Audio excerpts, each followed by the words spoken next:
are back with part 2 of qualifying for the Bourne Network's Marble Championship. In the last part, we saw these two events, the funnel endurance and the relay run. And now we're going to see the hurdles and the bobsleigh. Very interesting events, very different events. One an individual, one a team event. Now, here we are. The current standings for Group A. Team Watermelon, a dominant lead in Group A. And it's very close between everyone else. In Group B, the Berry Blasters, the Flaming Cobras, up there, the Wayfinders doing pretty well. Twilight's 1 point. Ugh. And then in Group C, Team Clarity are actually leading the Ultraviolets in Group C at the moment in a tie. And then it is close between everyone. Foresters at the bottom. But here we go with the hurdles. So we had hurdles in the Season 4 qualifying, I believe. And that was won by the Midnight Stars, actually. I believe the Midnight Stars won that with the Ultraviolets in second. Correct me if I am wrong. But here we go. Starting with Group A. Gardeners, Midnight Stars, the Crossfires, and the Diving Dolphins. As they do get released. This is a good start for the Diving Dolphins. They hold that lead. Crossfires, Midnight Stars, very close between them. As the Gardeners and the Crossfires overtake the Midnight Stars, the Diving Dolphins will win that race. 6.8, and everyone else under or over 7 seconds. So that is the benchmark. All these four will want to be under 7 seconds if they want to finish. Will not last. But here we go.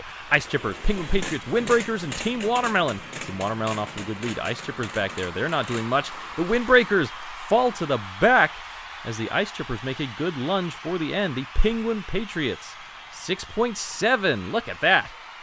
The Penguin Patriots will win that and get their qualifying back up and running. I think they were already doing decently, but that first will do very well for them. Windbreakers suffer their first bottom half. The Midnight Stars got last after winning in Season 4. Very interesting. But here we go with Group B. Swamp Crashers, Twilights, Iron Skies, and the Flaming Cobras out to an early lead. Swamp Crashers right at the back. It gets very close between all of them. But the Twilights will take the win there. There it is, 6.8. Everyone 6.8 except for the Swamp Crashers. A little bit back there. Their qualifying has not gone amazing so far. So they'll have to hope that some of these teams don't do very well. Draconics, Rosemary's, the Wayfinders, and the Berry Blasters who are off to a lead. And they will not be stopped until the end. The Wayfinders will take the win there. They look very similar to the Midnight Stars. I almost said that. There it is. 6.6. The Wayfinders. Very quick there. And they will take the win with that, of course. Berry Blasters taking second. Twilight's third. Draconics fourth. Flaming Cobras a little bit down there. And Swamp Crashers dead last. Oh, gosh. But here we go with Group C. Alpha Hunters, Team Clarity, the Hawkeyes, and the Ultraviolets. As they do get released. Ultraviolets off to a good start. Hawkeyes challenging. Alpha Hunters right at the back. They're not going to do anything. They almost catch Team Clarity, but no one will catch the Hawkeyes. The Ultraviolets was very close behind them. 6.7. Great start. Everyone under 7 seconds. And that is how you want to do it. Foresters, True Blue Crew, Black Markers, and Team Mariana here. The final run of hurdles for the groups. As they do get released, that bottom lane gets off to a good start quite consistently, but the Foresters are challenging Team Mariana. True Blue Crew right at the back. It's gonna go to the Foresters, who really needed that good finish. The Black Markers, I believe, passed. Yes, they did. The Black Markers passed Team Mariana right at the end. And, oh, True Blue Crew. 2 dead lasts in a row. They won funnel spinning. And then both of the 2 events after have gone horribly for them. But here we go. Group A. After the third event, Team Watermelon's lead is really good. Nothing has been decided there. But in Group B, a lot has been decided. The Berry Blasters are guaranteed. And unfortunately, the Swamp Crashers are already guaranteed to not qualify. And then in Group C, it's very close between everyone. A 3-way tie for the bottom there. They didn't think that was going to happen to True Blue Crew, but after that win in funnels, unfortunate for them. Here we go with the bobsleigh. We are kicking off the final qualifying event of qualifying. And it will be with the Windbreakers, who have done pretty consistent. 2 fourths and a 5th for the Windbreakers so far. And it is a good start. This is a much better looking start than any of them in the friendly round. That first marble getting a little bit ahead. A lot of separation there. Can they clean it up? A little bit. time is not great. Well, I say not great. It would have beaten everyone in the friendly round. Actually, 11.5 looked a lot better than, for some reason, I thought that was going to be an 11.8, looking at that timer. But hey, timing and scoring know a lot more than I do. Team Watermelon now have dominating Group A, and pretty much all they need to do is not DNF here, and they should be in. And it is a decent start. Cleaning up that separation. First one getting out ahead. They do clean it up. It is very good for Team Watermelon. Will that equal the 11.5 of the Windbreakers? No, just a little bit not. 11.6 Team Watermelon under the Windbreakers. Now the Gardeners. Gardeners, they've been doing all right, but they do need a good finish here to qualify. And they do get released as the sun is starting to come out. It's a good, great separation for them here. And and 3 of them go off. My goodness. Not just 1, not just 2, but 3. Was it the second marble went off and all the other marbles behind them just followed them into the ditch? Gardeners. Oh no. That is really going to hurt their chances at qualifying. But we do move on with the Ice Chippers. They do get released. Remember, it's the third marble that starts the timer and also stops it at the bottom. Very close between them all there. Ooh, I think the front one had a bit of an issue there. Did not stop them too well. It will be over 12 seconds, I believe, because of a couple of issues with that front marble. 12.3, yes. They will definitely beat the Gardeners, though, so silver lining. And they are doing pretty well overall. The Midnight Stars need a good finish here. They did great in the relay, but every other event has been very poor for them. They come down. Look at them. Actually, they're all really sandy already. Now, you do not want the marbles to be that sandy because that stops your momentum and makes rolling much harder. And you could tell by that separation just how much that was affecting them. The Midnight Stars got all sandy and covered in sand very quickly. And that did not allow them to get much momentum going. And I fear that that might be the end for the Midnight Stars unless something happens here. Like with the Crossfires. Good start for the Crossfires. Oh, one of them very nearly falling out there. Coming in the S's. One of them does fall out in the S's. They could still classify as a finish here with a penalty. But no, they do not. Oh, well, no one else falls out. So they can classify as a finish. But unfortunately, because one of their marbles fell out, it will be a half a second penalty. So that was an 11.8 down to a 12.3 because of it. Now the Diving Dolphins. Diving Dolphins have a real chance of qualifying here as long as this doesn't go too horrendously and one of them almost falls out. That was nearly a tragedy for them. They will not get the half a second penalty. Another one almost falls out. This run is very chaotic. All the marbles are all over the place. But it does seem a 12.6. See, now they are thanking their lucky stars. They did not get a penalty for losing a marble, or that would have been over 12 seconds into the 13. Now the Penguin Patriots following the Diving Dolphins. And look at the start. Oh my gosh, this start. What is going on there?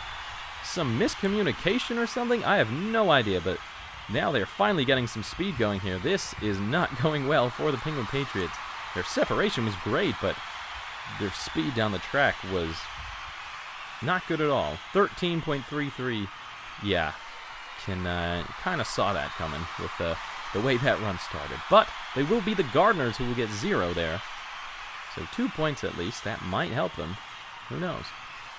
And now with Group B, we start with the Swamp Crashers, the team that cannot qualify no matter what, even if they win this event. So this is just for fun for them. Trying to make one last appearance, one last good appearance, show that they can do something pretty good, even if it did not work for them. And the separation was great, the run was clean, but how was the time? Let's have a look. 12.4. Well, it's faster than some from Group A, but I do not think that will be a win for the Swamp Crashers. Now for the Twilights. The Twilights have their reserve in here. They've decided to opt for their reserve after some of the events have not gone their way. Their hurdles was all right. And how is it going? The reserve is keeping up with them very nicely. The separation is good. Not great around that hairpin back there, but I think the reserve member did very well to keep up with the main members of the team there. 12.3, a little bit faster than the Swamp Crashers. But still over 12 seconds. I'm not sure that's going to be a win for them. We'll have to see. Now the Rosemaries. Rosemary started off great in the funnels, but it started to fall away from them. Very slow through that section. They're going to need to really pick up the pace here if they want to qualify. The front three have great separation. But what was the time like? That is the important part. 12.8. It's slowest so far for the Rosemaries. Not good at all. That is not what they need if they want to qualify. As we head to the Berry Blasters. Berry Blasters, the only team of all 24 that has guaranteed qualification, so it doesn't matter how this one goes, they lose one. Thank goodness they've already qualified, I guess. And the separation was not good at all. But it does not matter for them. They have guaranteed qualification. And that half-second penalty will take them to 12.3. It's actually not that bad at all. Now for the Iron Skies. The Iron Skies have been doing pretty well. I think they're tied with they were tied with the Draconics after part 1. Draconics got ahead of them after the hurdles. And how is this run looking? It's pretty clean, and it's pretty close. Time is looking all right. Will it be under 12 seconds? That will be the kicker for them. No, barely. 12.04 for the Iron Skies. And now the Draconics, the team they are so evenly matched with, and after rewatching some of my seasons, so oftenly paired with as well. Okay, here we go with the Draconics. A little bit slow through those S's. An overtake, I believe, in that part back there. It's going to be a decent run, very similar to the Iron Skies time. We'll have to see what timing and scoring say.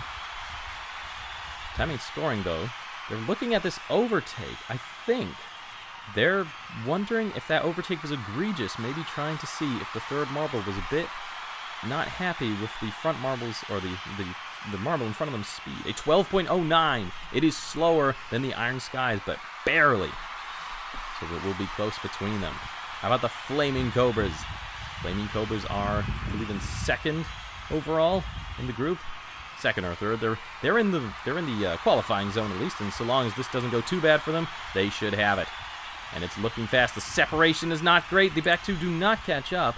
But what is the time like? It looked pretty fast. The separation was a bit weird, though. 11.7. It will be fastest overall for the Flaming Cobras, and that should get them in.